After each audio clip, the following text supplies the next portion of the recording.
నమస్కారం. కొత్తగూడెం నియోజకవర్గంలో 2 రోజుల నుండి విపరీతంగా విస్తృతమైన చర్చ నడుస్తున్న అంశము కొత్తగూడెం కార్పొరేషన్ అయ్యిందని. అయితే దీనికి సేవ్ కొత్తగూడెం, సేవ్ మున్సిపాలిటీగా మేము కార్పొరేషన్‌ని స్వాగతిస్తూనే, మరో పక్క ఏంటంటే పాల్వంచ గతం ఒక 20 సంవత్సరాల నుండి ఎన్నికలు జరగటం లేదు. అయితే పాల్వంచ ఏజెన్సా, నాన్ ఏజెన్సా అనే అంశాన్ని కోర్టులో ఇంకా తేలలేదు. అది తేలకుండా ఇంకా స్పష్టత రాకుండా కొత్తగూడెం కార్పొరేషన్‌లో పాల్వంచ కలవడం అనేది ఒక అంటే అనుమానాస్పదంగా ఉంది. ఎన్నికలు ఎట్లా జరుగుతాయనే స్పష్టత లేదు. తర్వాత సుజాత్ నగర్‌లో 7 పంచాయతీల్ని తీసుకొచ్చి ఇందులో కలిపారు.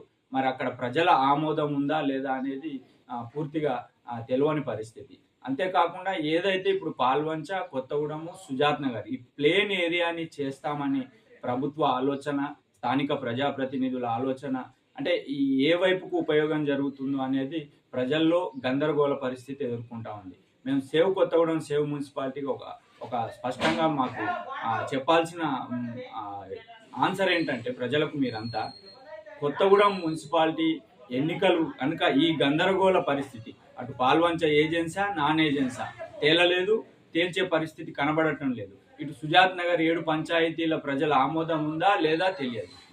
ఈ గందరగోళ పరిస్థితుల్లో గనక కొత్తగూడెం మున్సిపాలిటీకి అన్యాయం జరిగితే, కొత్తగూడెం మున్సిపాలిటీలో ఎన్నికలు జరగకుండా అటు కార్పొరేషన్ ఎన్నికలు కానీ, మున్సిపాలిటీ ఎన్నికలు కానీ జరగకుండా గనక ద్రోహం జరిగితే కొత్తగూడెం మున్సిపాలిటీలో పెద్ద ఎత్తున కలిసొచ్చే వారిని కలుపుకొని పెద్ద ఎత్తున ఉద్యమం చేస్తాం.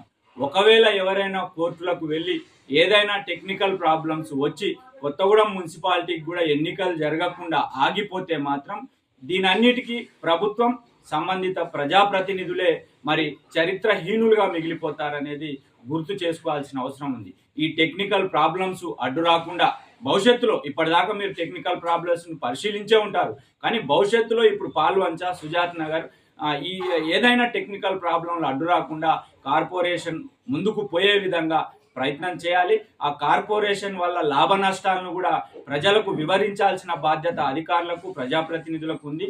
అంతేకాకుండా కార్పొరేషన్ వస్తే సరే అన్ని రంగాల్లో ముందుకు పోతాయని చెప్తా ఉన్నారు, కానీ ఏ రంగాలు ఏ రకంగా లాభం జరుగుద్ది అనేది మీరు చెప్పాల్సిన అవసరం ఉంది.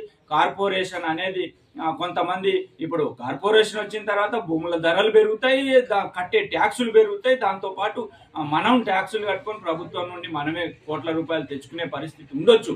కానీ సామాన్య పేదలకు లాభం ఏంటనేది కూడా ప్రజలు, ప్రభుత్వము, ప్రజాప్రతినిధులు వివరించాల్సిన అవసరం ఉంది.